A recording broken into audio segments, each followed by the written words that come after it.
Hello and welcome to the Any Art Netty baking channel. Now we're going to be making Black Forest gateau in this, and it can easily be adapted gluten-free, dairy-free, vegan, whatever, or just normal. So there's all the ingredients ready there. I've measured them all out. So we've got butter, dark chocolate, right there, lovely, cocoa powder and gluten-free flour, that is, but you can use any flour you want. There's caster sugar, bicarbonate of soda, 2 duck eggs, but you can use a vegan alternative if needed. And we also have there yoghurt, and that's a dairy-free Greek yoghurt, and 1 lemon. Now I'm just going to roll that because it'll be, you get much more juice. Don't know how that works, but rolling it you get more juice out there anyway. So there we go. So I've melted that chocolate. Doesn't it look nice? Just 30-second bursts in the microwave and kept stirring it just to make sure that you don't burn it. Now I'm going to sift the flour and the cocoa butter into a bowl. Now I've since replaced that sieve because it's very small, no good at all. So yeah, in that goes, and I think after this one you will see, if you see any more baking and me using a sieve, it's a bigger one, better than that one. So basically what I did off camera was I sieved it again and more carefully. All the quantities for the ingredients will be in the description below in a printable off recipe. So I'm going to break the 2 eggs. Again, use a vegan alternative if you prefer that and you're using a vegan recipe. But these are duck eggs. I'm going to add the bicarbonate of soda, that's 1 teaspoon there. And in goes the melted chocolate. So make sure that all goes in with a silicone mixer. Get every single bit there of that chocolate.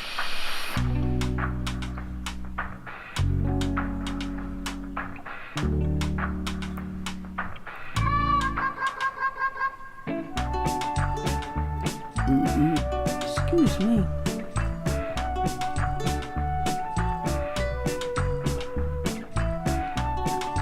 And next up you pour all of that sugar in. That's 375 grams of sugar. Now no worries that that's a bit clumpy. When I mix it all together it'll be fine. And then you put your yogurt in. You could also use buttermilk if you wanted, or whatever vegan alternative you wanted to, but I went with what I had in the fridge. So that's all added in now. So I guess we've got to incorporate all those ingredients so they're all nice and mixed together, no flour pockets or anything like that. A nice smooth mixture. Doesn't that look lovely? No. So there we go. I used a mixer to mix all of that together, and I'm just making sure all of it is incorporated before I pour it out into these silicone cases there. You should pour that evenly into 2 separate cases. I also made a jam for this, and previous to this video there is a video of me first time making jams. In particular this, obviously it's Black Forest gateau, so I'm going to use a cherry jam, and I made that with frozen cherries because that's basically all I could get in the UK, sadly. But yeah, they should be, if you can actually, use free 3 cake tins, divide it into 3. 20cm ones, but I've used 2. So that looks absolutely delicious. Now, if you're wondering why yogurt's in the mix, it's to get that texture of what a Black Forest gateau tastes like. So I've greased those tins, or in this case silicone cases, and if you really want to do it, you can measure them and make sure there's the same amount of grams in each one, but I didn't do that. Maybe one day I will, but I just didn't at this point, so sorry.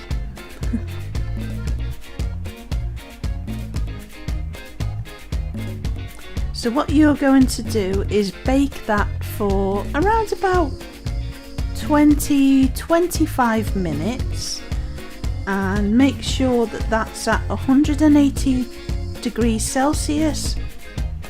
That's about 160 fan or gas for. Should be ready in 20-25 minutes, something like that.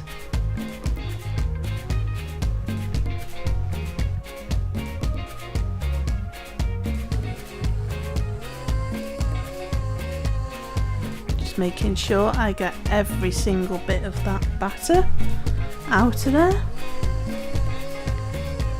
So if you're wondering why is it called baking art, making art and combining art together with baking, it's because primarily I have a art YouTube channel, and I wanted to kind of put 2 of my favourite hobbies together, which is art and baking, and mix them into one. So what I like to do is put a tutorial for art in with the video as well, and it will be in the theme of what's being cooked or baked in the video.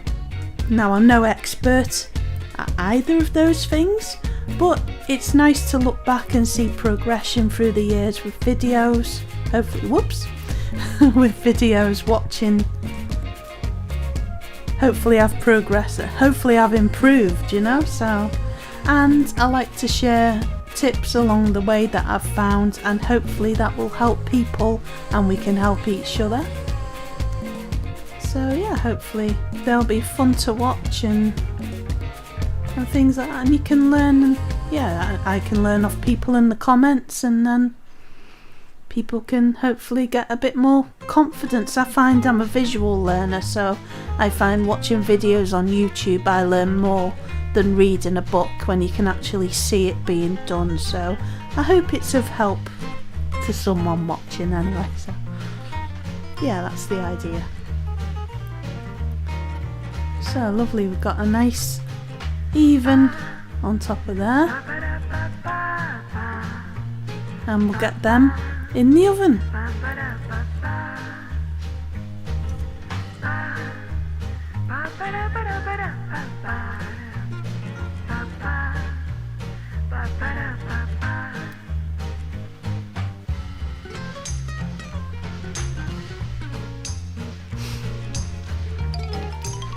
Right, so at this point, while they're baking, I'm going to get the jam done. This can also be seen in the previous video where I made a few different types of jam. So I've defrosted some cherries there. I've took the juice, and what I'm going to do with that juice is add lemon juice as well, because that's a good preservative, but the cherry juice, I'm going to get a cocktail stick, and with the cooked sponges for the cake, make some holes in it, and then pour that cherry juice into the cake so it incorporates that cherry juice rather than waste it. So you're seeing some jam sugar then. I'm not sponsored by any brands that you see at all, it's just in case you were wondering what sugar it is I'm using. That's that, and I've added that. Again, all of the recipes will be in the description below, and I'm going to make sure all that sugar and pectin is incorporated within the cherries and mash them up a bit. I don't really like smooth jam. neither of us do, me or my partner, so I do make it with nice big chunks of fruit in, but if you prefer you can make that so it's smoother. It depends on your personal preference really. So now I've done that, I'm going to get that heated up as much as it can. Now again, in the previous jam video that I made, I explain more about how to go about jam making. It is not necessarily difficult, but it does help if you have a jam thermometer, because then you'll know the exact, you'll know when it's got to the exact point of where it will be ready to set, because you have to get it to that point first and then leave it to cool down, and as it cools down, it sets. So yeah, I'd highly recommend getting one of them, but if you have not got that, I'd put a plate into the freezer.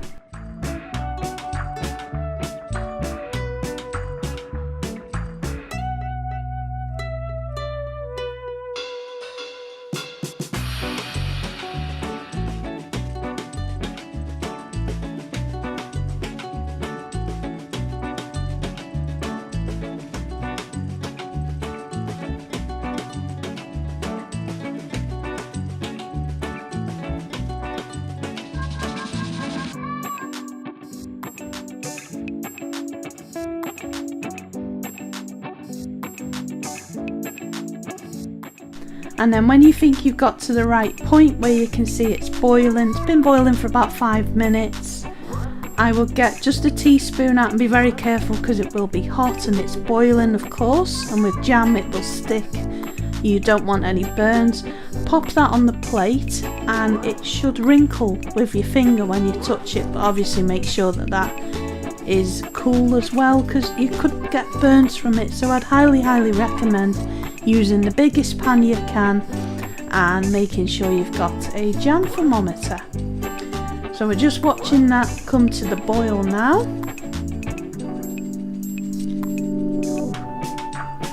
So that's looking good.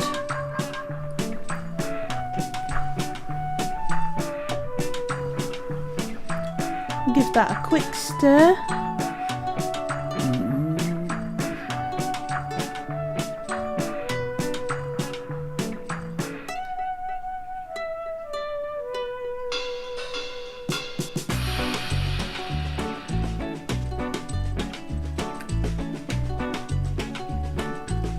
So obviously in the cake sponge as well, you could use Kirsch if you preferred to, but because I don't personally drink alcohol, I prefer to use the juice that's in the cans of the cherries, or in this case it was with the frozen cherries. So a bit of recycle in there.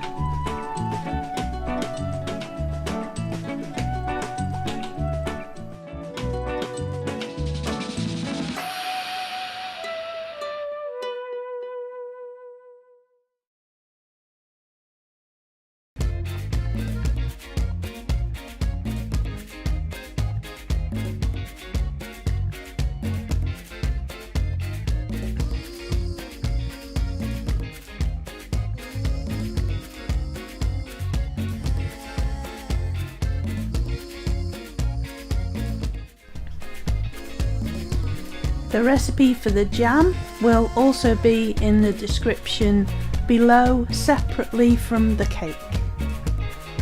So look out for that there, and hopefully there will be some little pictures to colour in on that as well. So there's the plate. I'm going to pop some of that jam onto the plate, and hopefully we've got it at the right temperature for it to start to set. Turn that off the stove and completely cool down, and we can pop it. There you go, and it's wrinkling, so that means it's ready.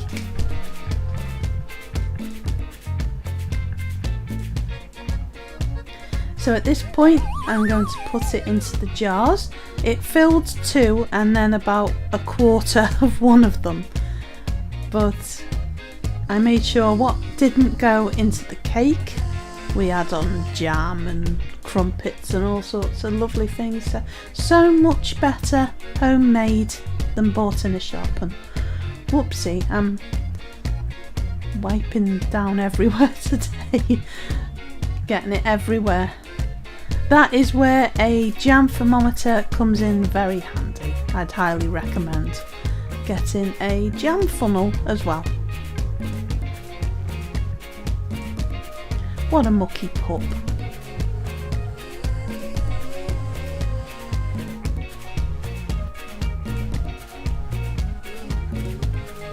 And I did clean that properly after this as well. So we're going to get the lids on next, and some wax seals as well so they don't get furry hats on them, hopefully, and they've been sterilised completely as well.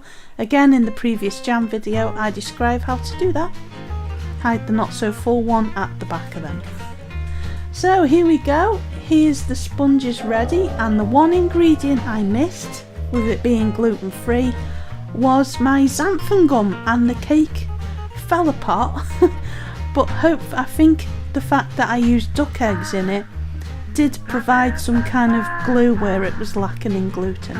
So as you can see then, I got a cocktail stick and put loads of holes within the cake, and I'm just going to take that cherry juice there. As I say, you can use kirsch if you want to, and that's going to soak into the cake and make it lovely and moist. Really nice cake as well. Hopefully the yogurt, which is in the sponge as well, will give that a lovely texture as well. Very, very light texture.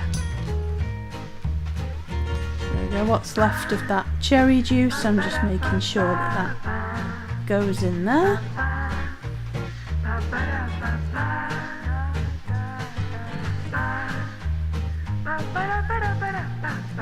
So you can see that soaking into the cake there.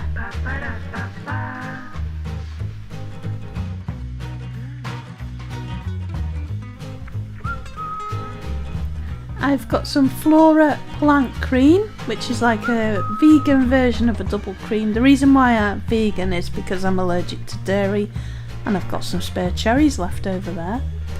So I'm going to pipe on the cream. It's a really good texture, that one. I'd highly recommend it. I think it's actually a catering cream. Some dark chocolate there, which I'm going to grate up, which makes a lovely decoration on the top. That's a 54% cocoa dark chocolate by, I don't know how you say this brand out. Whoops. Oh well. 54% dark chocolate, Dr. Utker. I know they make pizzas as well, not sponsored. So that's going to decorate the top of the cake, and probably with the cream as well, I'll put some on top of that. But yes, that's a plant-based cream, and it's the best one I've found so far. The other one I like as well, vegan, is the, or plant-based, is the Elmi double cream dairy alternative one.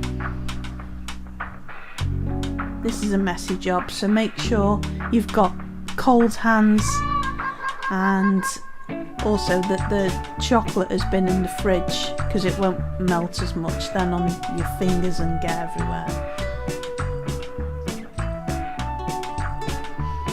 But as you can see, the cake has fallen apart a bit, so it's not gonna look the prettiest one you've ever seen in your life.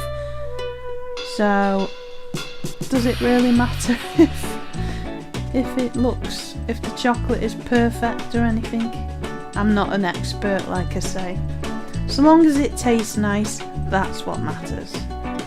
But next time I make this, I will remember the xanthan gum. So here we go, there's the whipped up cream, that's what it looks like. And I'm going to get that into a bag and pipe it onto the cake. Spoiler, it doesn't look great, but I'm still learning how to do piping. Definitely, I've not done it before, so definitely doesn't look brilliant. But again, it tasted nice. Do you like the 70s plate, by the way?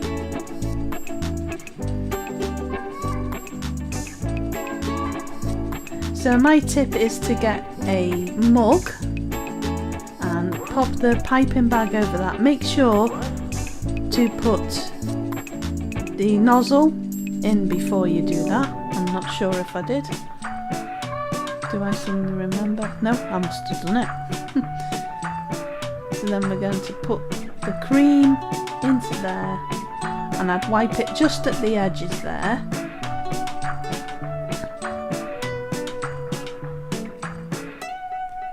So here we go. What's it going to look like? An absolute mess. Do you see what I did? I forgot to put the nozzle on the end of the bag. So, take 2. Right, so that's nice and clean again. And take 2 with the cream.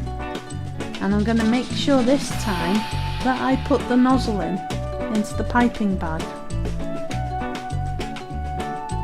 How silly. How silly can you be? So there we go, success. Well done, Netty.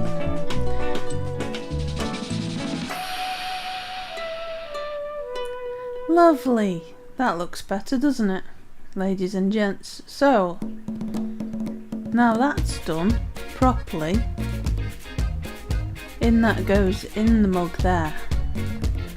And again, we put the cream in. Make sure you're wiping the sides there so it doesn't go over. Lovely. There is a better technique with that I've seen on YouTube. But I'm learning.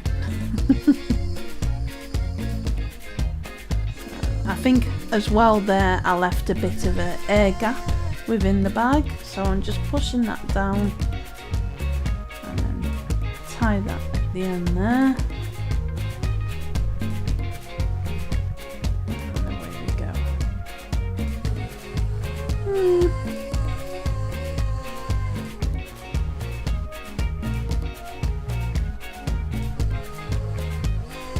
Whoops, yeah, there was an air bubble there, for sure. So, I'm just going to put a layer there, a piped layer in the middle.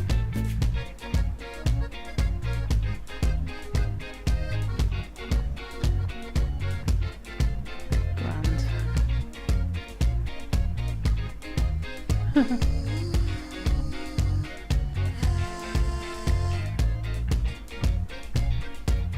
Fast.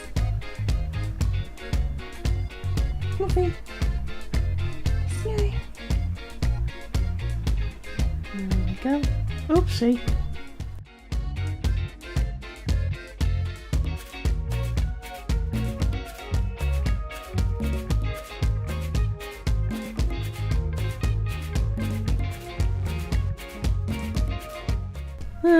About 6 out of 10, but it tastes good. So we're just going to pop some cherries on top of the cream there to go in the centre. We're not too worried how it looks now because it fell from every branch on the way down from the ugly tree. And some grated chocolate there on top of the cherries and the cream.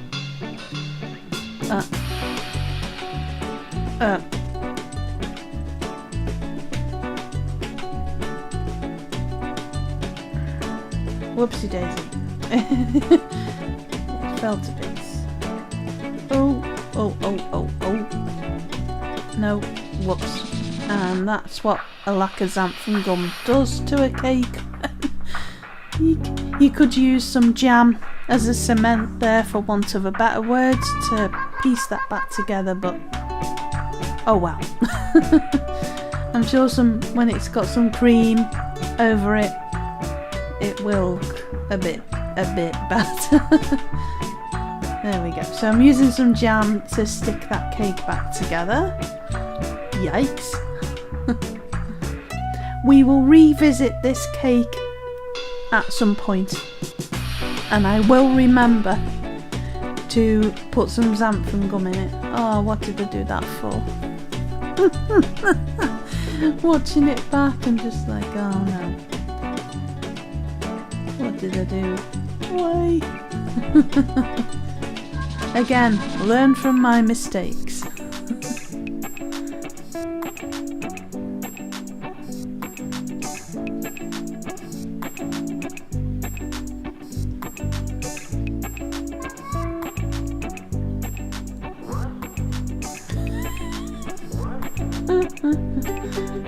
Oh dear.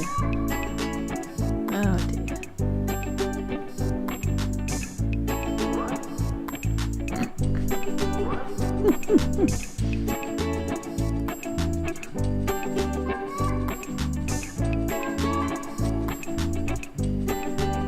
It's turning into case cooking. I swear it's as soon as I put a camera on myself cooking, that's it. It's something will go wrong. But no, that was entirely the fault of not putting xanthan gum in the flour. Now I'm sure the flour blender I was using had some xanthan gum in, but had one time when I made a cake, the first time when I was getting into gluten-free baking, just mashed that all together. I got it out of the tin. Whoops, I got it out of the tin and it just turned completely into powder. So this is an improvement. Anyway, so if you want to make a Black Forest gateau better than I did, there will be a recipe in the description below. I hope you enjoyed that and it gave you a laugh and it entertained you, because it did me watching it back. And I shall see you again in the next video, and I think there's Christmas cake coming up, so that's good. And mushroom soup as well is another one that's definitely coming up, because I filmed that today and I filmed it in the new place. What an absolute mess. So I'll pop some cherry jam on the top.